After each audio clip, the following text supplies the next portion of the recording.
right. Are we live? Let's get this started. Let me just quickly, we're a little bit behind because of some tech difficulties. Surprise, surprise. Let's get started. Let me just quickly post this in our group.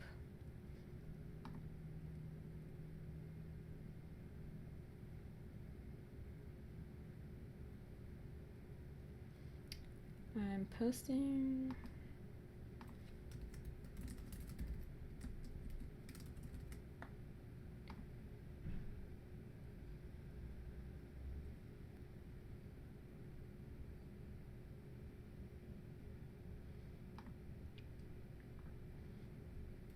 Okay.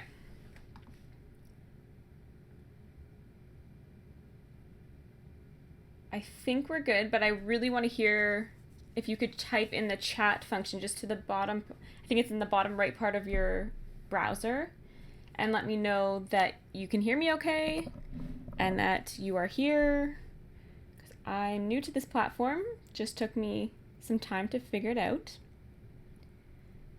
So I would love to hear that you're here and that you can hear me okay. And I will dive in because there will be a replay for the people who couldn't make it. All right. Okay.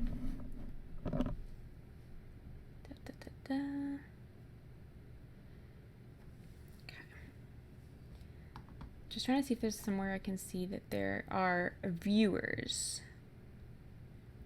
Let's see.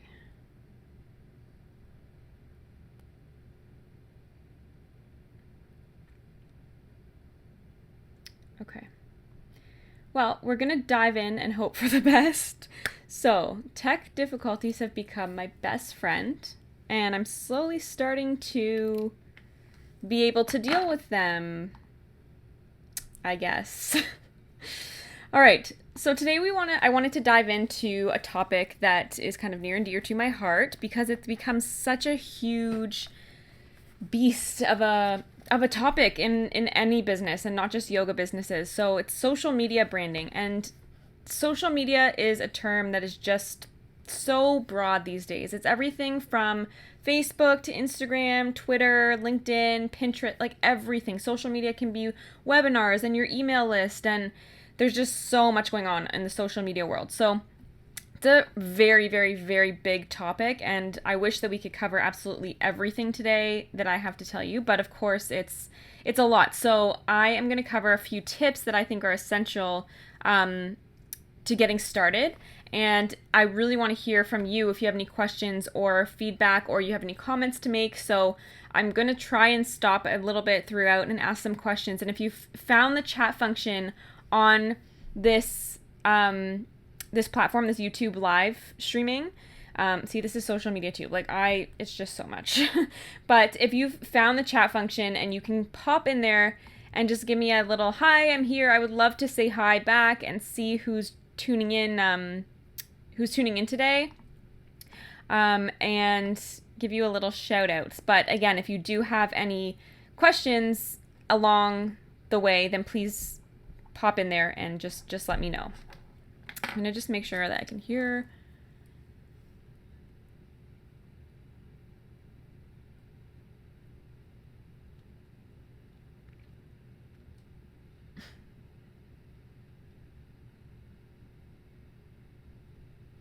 Okay, cool. I think I'm seeing that there are people joining.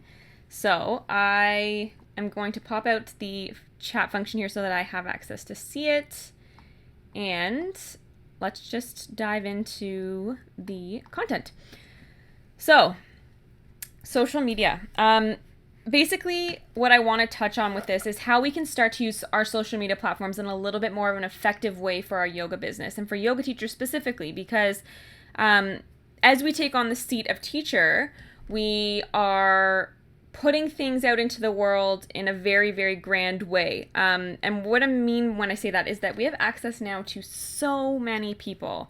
And it's not just limited to our local community these days. It's not just, it's not just the people that we teach at the studio with, and it's not just the students that we're chatting with before and after class. It's the whole global world that is tuning into your social media platforms, and you can be on so many different ones, and managing all that can sometimes seem like a lot. So I have 3 tips that are simple, that are things you can start to implement today that you can dive into. But I do want to say that I imagine that this live chat could be the start of a lot of live chats, and we might break it out and tackle things more individually and more in detail later on. So this is a general overview to get you started to think about these things, and ways that you can start implementing and being more consistent with your brand across all different platforms. So if you are here and joining, pop over to the chat function if you can see it, and let me know that you're here, because I can't see, like on Facebook Live, who's popping in. But I would love to say hello and know that you can hear me and see me okay. And also, while you're kind of chatting or letting me know that you're here, let me know which social media platforms you mainly focus on. Maybe like the top 2 or 3 if you have them that you try and put your efforts behind. Because I'm curious to see what yoga teachers are using more specifically. Because, nowadays there's Periscope, there's Snapchat, there's so many that I haven't tackled yet. My primary platforms right now, I would say, are Facebook and Instagram, and a little bit more Twitter lately. So I thought Twitter kind of had died down for me a bit, but it's starting to kind of come back for me a little bit, and I'm building a little bit more engagement with my audience through Twitter. So that's kind of cool. But yeah, I would say my top 2 would be Facebook and Instagram. So if you're on the chat, let me know what you think your kind of top 2 or 3 platforms are that you focus on. So number 1, the first tip that I want to share with you on branding your social media and really getting clear and consistent about your social media is your kind of information. So if you're able to get a custom domain for your Facebook, so let's say you have a Facebook page, what you're able to do on Facebook is actually go in and customize that tag so that your profile, or sorry, your sort of Facebook page for your yoga business could be facebook.com/yoga with Danielle, or, my function design branded Facebook URL is facebook.com/hello function. So for Function Creative Co. for my design company, I use that hello function tag in nearly everything that I can that is specific to just my function design. So my Facebook URL is tagged with that handle, and my Instagram is hello function.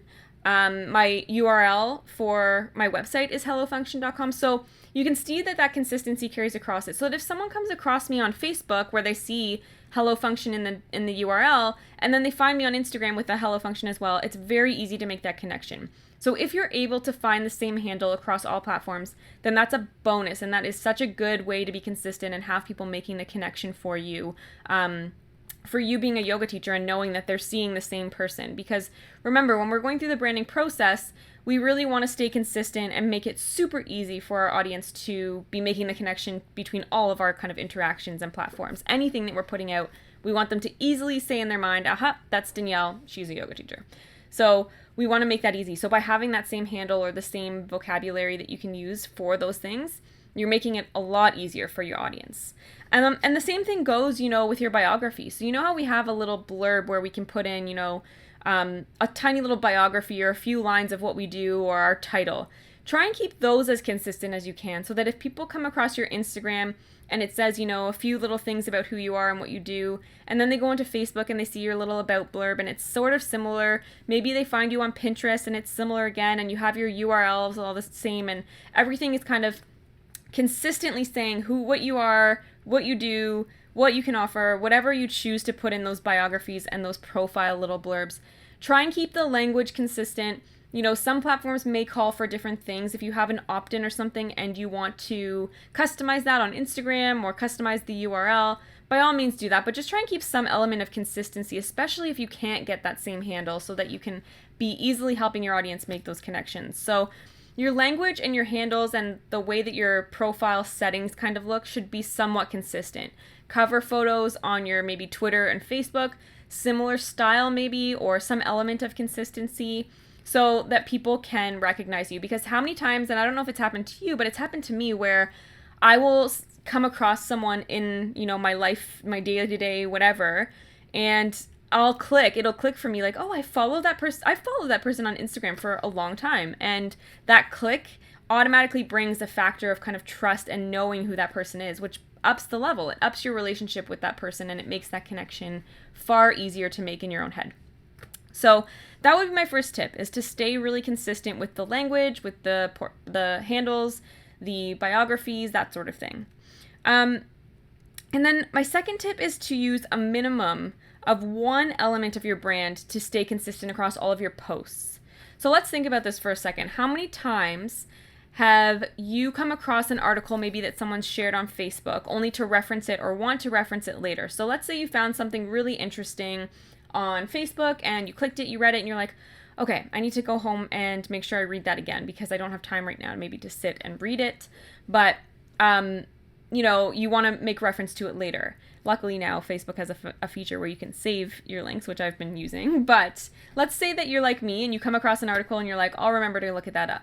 And then you go back home that night and you're like, wait, I don't even know who posted that. Who posted that article? How can I find it again?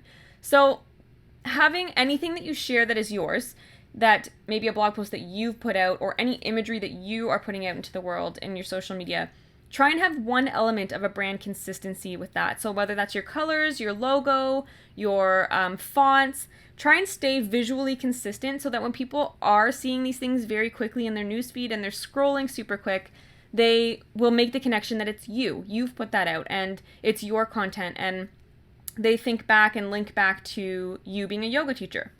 So those are the things like visually that we want to start making consistent. The other element of brand consistency on things like imagery that you're sharing on Facebook or Instagram or Pinterest, having a similar style or using similar filters or trying to keep some, again, element of consistency in your imagery is going to really help drive home that point of this is me, this is my brand, I'm a yoga teacher. And then when people are just kind of scrolling through very quickly on their phones or wherever they're taking a break to browse social media, if they come across something really quick, you're making it a lot easier for them to remember you. Because, again, if we think about this, most of the time that people are on social media and browsing, they're going through a news feed. So it's rare, although people do kind of land on your portfolio or your page sometimes, and, new people that come to you or people who are looking for something specifically, they'll land right on your profile or, your Instagram page, or they'll land right on your page for social media.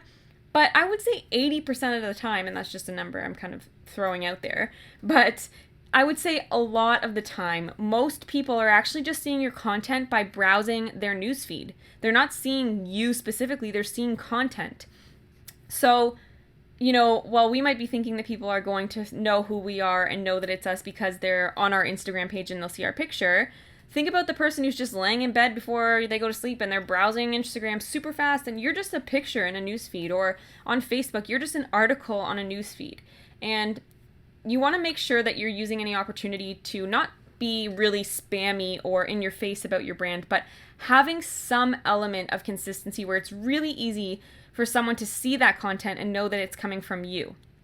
So, if you have a Facebook page for your yoga business, then having a profile picture that's perhaps either a word mark or a logo or a picture of you with a little bit of a text overlay with your color or some element of, yes, that's you, even if it's just a nice clear picture of your face and that's what people are going to know, make the connection with.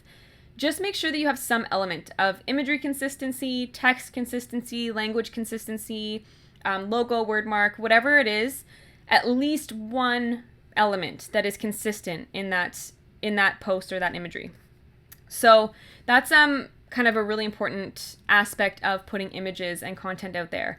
And what I want to say about image consistency is mostly pertaining to any images that you're editing, like on Instagram. So if you're using filters on Instagram, try and keep them very similar. Try and keep the style of your pictures somewhat similar so that when people do maybe land on your full grid or see all of your imagery on one page, they can tell it's coming from the same person. And often I recommend for editing images that you use an app outside of Instagram. Instagram tends to have pretty harsh edits, and you know what I'm talking about, especially with Instagram, where it's those really filtered pictures. And if that's part of your brand and it's consistent, then hey, go ahead. But if you want to use something a little bit more subtle, but still have more control over editing the imagery to be consistent, you can use something like, and I don't know if it's pronounced VSCO Cam or Visco Cam or whatever it is, but there's apps like that, or Photoshop Elements.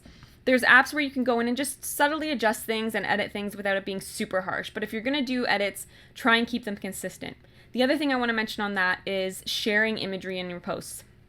It's kind of no secret that on social media, people love imagery. It's tough to get someone to read through a whole bunch of text and sit down and read that unless they're super interested in the content. But to get someone to look at a picture is way easier, and it's way more effective in capturing attention. So anytime you can be sharing imagery with your content, you're adding an element of engagement and you're adding an element of capturing your audience through that.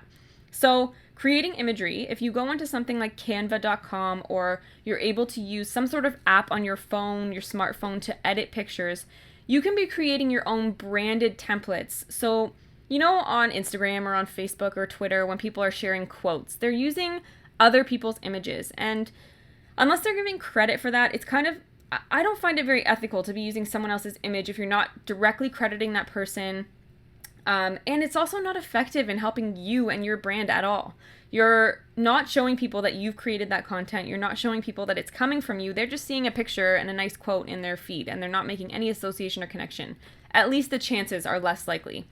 You can take a quote, or you can take content that you want to share, and you can brand that. You can start using apps that you can create text overlays with really consistent colors, really consistent imagery, and really consistent fonts to start sharing that kind of thing and tying all of your imagery and your content together. That becomes a lot more effective in helping people make that connection. So something to think about when you're sharing things like recipes or quotes or tips and tricks or poses. Anything like that, you have the ability to create your own content, and you can create it with a brand element that is you. So it really helps your audience make that connection. Then my third point that I wanted to clarify is to create a really clear call to action on any of your social media platforms and all of your posts. So a call to action is something that you want your viewers and your users to do. It's something that you want them to follow through on. So your call to action on your website might be that you want them to subscribe to your email list. Or your call to action on, your business card is that you want them to call you and set up a consultation or an assessment, or come to a class. Your call to action is what you want your audience member to do. So on social media platforms, we do have the ability to customize our call to action. So let's take an example from kind of what I do on my social media. So on my Facebook page, my call to action is a contact us button. It's up on the top. You have the ability to go onto your Facebook page right now and add a call to action button. And you can do that, and it can say contact you, it can say learn more, it can say sign up. You have the ability to customize that. So go do that. Create call to actions so that makes it really easy for people to follow through and follow up the way that you want them to. I also have my Facebook page section for my blog. So I've got a customized app on my Facebook page where I've created my blog so that they can actually read my content right from my Facebook page. I have my Instagram linked to my Facebook page so that they can see imagery.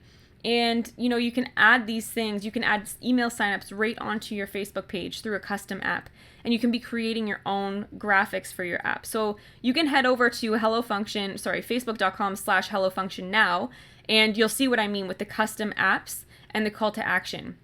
So if you head there and take a look, you'll see what the abilities are, and you can create, your hours. If you have hours in a studio, you can create your services. You can put on there if you have specific services for your yoga teaching. So really use the call to actions. In your Instagram, you have one link that you can provide in your bio. That should be your call to action. If you've posted a blog post and you want people to check it out, make it really easy for them and change that URL to your new blog post and put in your caption of the picture, check out my new blog post on yada yada yada, click the link in the bio. Make it very easy for people to get from point A to point B and have that call to action be very clear. Keeping things, again, consistent is good, but you can use the different platforms for different purposes. So, my call to action on Instagram may be for them to sign up to my newsletter, or click the link for the free brand alignment series, or click the link for the 5 ways to reach more yoga students. That might be my call to action on Instagram. And then my Facebook page may be serving for people to contact me or to provide my services and book my services. So start thinking about how to use these call to actions more effectively. Make sure you're including your URLs if you have a website up and running. And start implementing kind of these steps in your social media to keep things really clear and consistent. Like I said, for social media, there is so much to cover. And honestly, now that I'm running, I'm essentially I've got lots on the go for Function and for my workshop, my yoga branding workshop, and for my teaching. So those I have to keep kind of separated and categorized in my head, and social media could be a full-time job in and of itself. So a couple of tips that I want to share with you is to use your time wisely for social media, and don't let yourself get too overwhelmed. You are sharing things kind of across multiple platforms. You want to be mindful that people may be following you on a bunch of different platforms, but you also shouldn't get too caught up in thinking that you're overwhelming people necessarily, because we can recycle content and we can reuse things. So that we are keeping things at the forefront. Of course, we do need to be mindful that people might be following us across multiple platforms. So posting everything in the first 10 minutes that you post a blog on Facebook, Instagram, Twitter, Pinterest, everywhere that people are following you, you could probably strategize that a little bit better. But just get yourself organized in a way that you might be sitting down for an hour once a week where you're planning out your content and you're planning out your strategy and you're planning out what you're going to post and when and where. And luckily we have in the files tab of our Facebook group, so in the Building Your Brand Facebook group for yoga teachers, we have a files tab. And if you haven't already clicked that, you can click there, and inside there is a free PDF of a social media scheduler. So go there, download that, and start just content dumping everything that you're thinking and using that platform to get yourself organized. And then I want to mention to you that I'm teaming up with a good kind of business friend of mine, Lori, and she works at a company called Scribbles Social, which is a social media strategy company, and she knows her stuff about social media strategy. I can talk until I'm blue in the face about branding your social media, and I can give lots of different coaching sessions and strategy on how to design your imagery and design your content and brand it. She knows the platforms in and out and how to use them to the kind of most effective, in the most effective ways. So her and I are teaming up, and we are going to be offering just a live chat similar to this next Wednesday night, and you can sign up for a spot. This is not specific to yoga teachers. We're teaming up through my Function Design kind of audience, but it's all about branding your social media, and it's going to get into more about the strategy and a little bit more about the branding and things like that, and it's happening next Wednesday at 8 p.m. Eastern, so that's the 15th of June. And if you are interested in attending, you can sign up. The link I'll put in the chat here. Let me just type it out. I don't know if anyone can see the chat, but June 15 chat. So the link is bit.ly, so bit.ly/June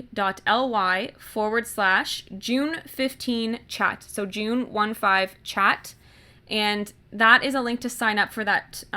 It's going to be just it's not a webinar. We're not calling it a webinar. It's literally just going to be a live chat with us where you can hop on camera and actually ask us questions. So if you want a little bit more on social media and you really kind of want to dive into the strategy and a little bit more of an open platform for asking some questions and being in a community maybe with other entrepreneurs, because it's not going to be just yoga teachers. It's actually open to both of our audiences. So it's going to be entrepreneurs and business owners from kind of all walks of life, which might be interesting for you to hop on and see what other people are thinking and how they're using their platforms, and see if it's relatable to our industry. Because, I mean, at the end of the day, we are business owners and we're entrepreneurs. We're yoga entrepreneurs. And while it's very different, I find in some ways than other business entities, I still think there's lots to be learned from people who just own small businesses. So if that's something you're interested in and you want some more details, Lori is amazing. She's great. She knows her stuff. She has brought my Pinterest game to a whole new level. And she's just really good at strategy and the bigger picture.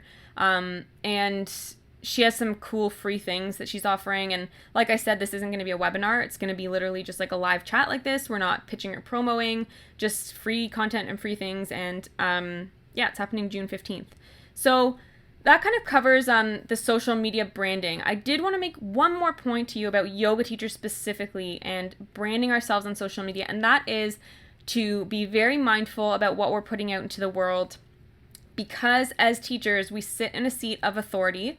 And I don't mean that to say that we are these big and in charge and powerful people, but we kind of do have the role of teacher, and we have a voice, and we have a voice that can be powerful, and people are seeking us out to learn from us. And we do. People are trusting what we're saying, and they're trusting what we're telling them, and they're trusting us to move them through a practice that's so personal to them. So that's a big responsibility, and we do need to be mindful about what we put out into the world and how we engage. And so start thinking about your ideal audience. Start thinking about how what you're doing is being perceived.